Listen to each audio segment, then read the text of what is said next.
சிவன்தான் சகலமும்.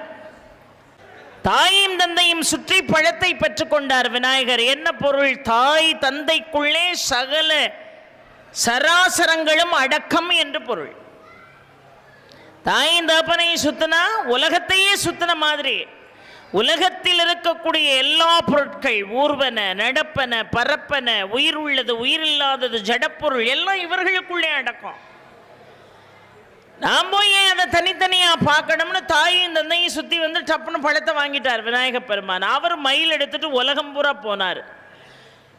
பயணிக்கின்ற பொழுது ஒவ்வொரு பொருளிலும் அவர் இறைவனை பார்த்தார். இவர் இறைவனுக்குள்ளே உலகத்தை பார்த்தார், அவர் உலகத்தில் உள்ள பொருட்களுக்குள்ளே இறைவனை பார்த்தார். ரெண்டும் ஒன்று தானே.